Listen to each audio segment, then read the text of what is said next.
Biz hazır Kayradan terge çıktık.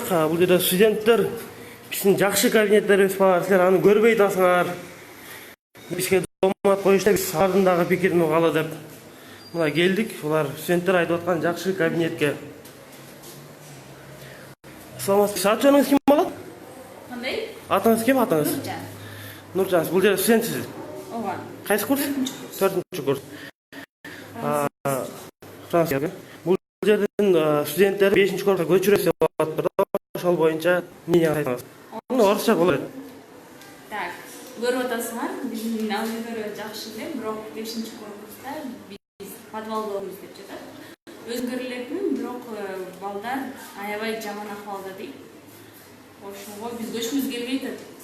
Потому что ал жакта, во-первых, это здоровье, во-вторых, там невозможно учиться, сам запах и само состояние кабинета просто невозможно. Поэтому мы собираемся прочитать. Мен барып көрүп келдим, ал жер подвал эмес экен, первый этаж экен. И как первый этаж?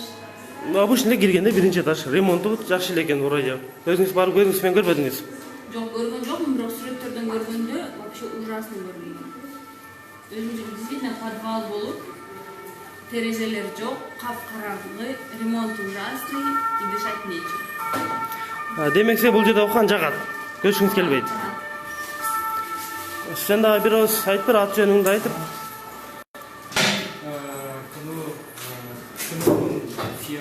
Иностранный факультет 4 курсунун студентимин. Толбай Кулдайберген. Өзүм французский кафедрада окуйм. Мен сөзсүз мен көчкөнгө каршымын. 5-корпустун подвалына же 1-этажына. Эми ал жак менен салыштырып болбойт. Биздин 3 этаждуу окуу имаратыбызда дагы жакшынакай кабинеттерибиз бар. Биз эч кандай подвалга же 1-этажга татыктуу эмеспиз деп ойлойм. Биздин студенттер канчалаган акчаны төлөйт. Жана баарынан обидносы то, что бизге объяснение эч кандай жок. Акырындан эле бир иштер жүргүзүлүп атат. Акырын барып аягында көчүп калат экенбиз да, ушу октябрь айынын ичинде. Студенттер жалпы жолунан баардыгы тең бул көчүүгө каршы, баардыгы эч ким макул эмес. Мына биз менен азыр жакшы кабинеттерибизди, биздин имаратыбызды көрсөңүздөр болот. Биздин маңдайыбызда бул кафедра французского языка. Бул жакта биздин профессорубуз Мария Султановна Акышкеевна эмгек берет. Ал биздин ушу саналуу профессорлорубуз ошол подвалда рейшин улантууга каршы да. Себеби ден соолукка абдан чоң зыян, жана билим сапатына бардыгына таасир берет.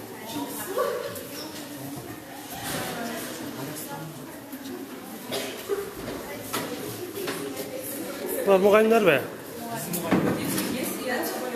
Обед кылачак окшойт да, эме кылбай эле коелу.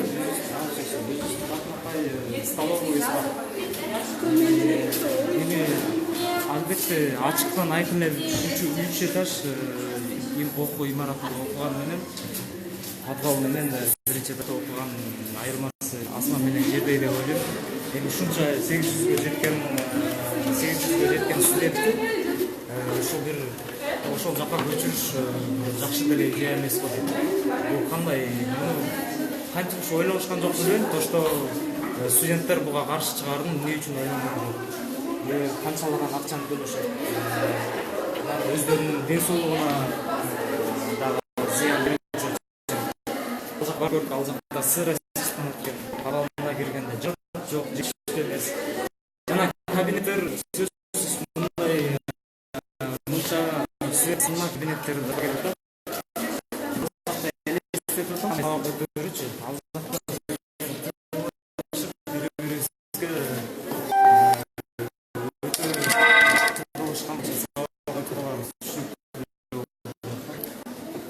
Сен жакшы кабинеттер көрсөм эле ошону кабинетти көрөбүз. Ал биздин бардык эле кабинеттер жакшы. Ала кабинеттарыбыз эгер эч курс менен алда канча кирет?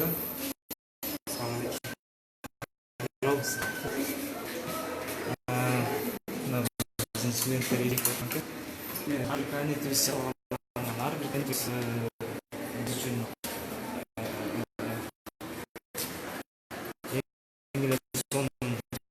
шартта да.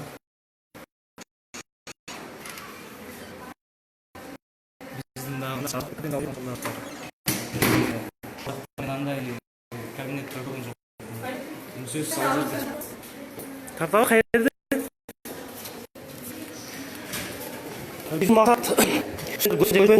Биздин максат жалпы эки тараптын тең пикирин билгизүү. Биз студенттер көчүшү керек деген принципти карманбайбыз, көчпөшү керек да дебейбиз. Бизге Мен ойлоп атам, эгер көчтүрбөсө, макул көчтүрбөй эле койсо, нормально эме ремонт кылып коюшпай эле. Биз эле контракт туруп атабыз, мисалы, азыр орточо эсептен эметкенде, бул жерде биринчи курста менен контракт миллион болот деп жазган. Артын карасак, обычный эле линолеум жерге койгон. Ушул доска боло Кыргызский национальный университет ачып коебуз. Линолеум жерге таккан доска.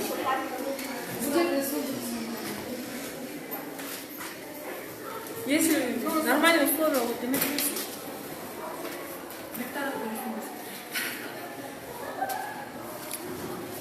кыздар, силер 5-корпуска көчкөнгө кандай көз караштасыңар?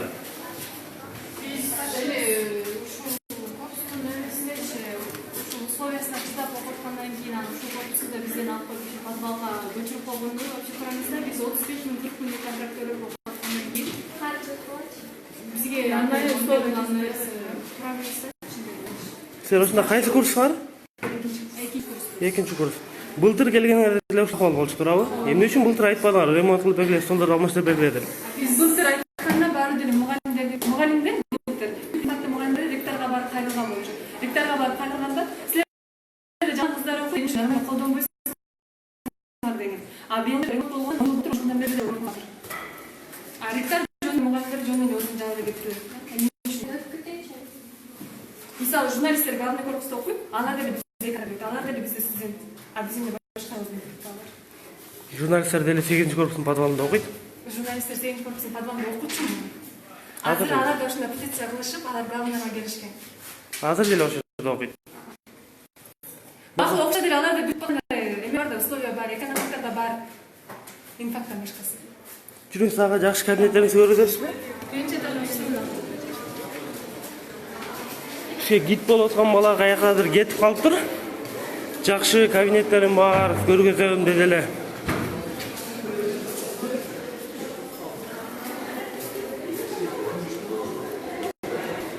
Анда өзүбүз эле көрө беребиз анда.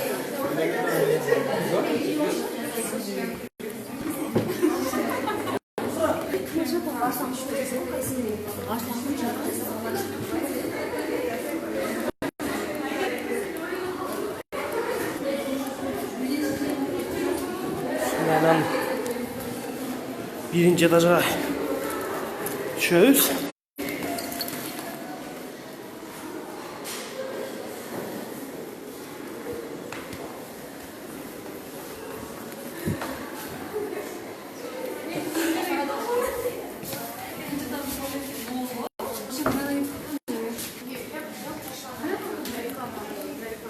Жалпы жанынан айтканда, студенттер көчпөйбүз деп атыптыр.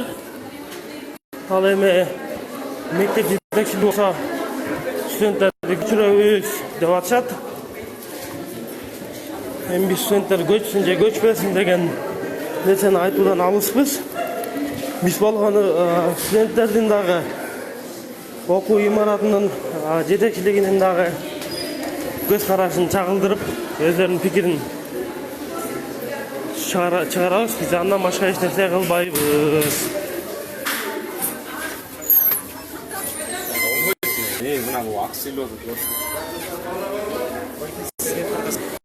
Мен сени таппай калып анан кетейин деп аткам.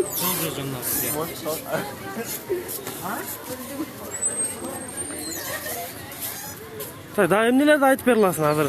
Түз эфирде жыйынтыктаганга чейин. Эми жыйынтыктаганыбыз ошол эми мына ушундай тапмакка имарат үстүнө көчүүгө каршыбыз. Жана бизге кайдыгер болбогон адамдардын баардыгына коомчулукка кайрылабыз. Колдоо күтөбүз баардыгынан. Эми ушундай калыссыздыкты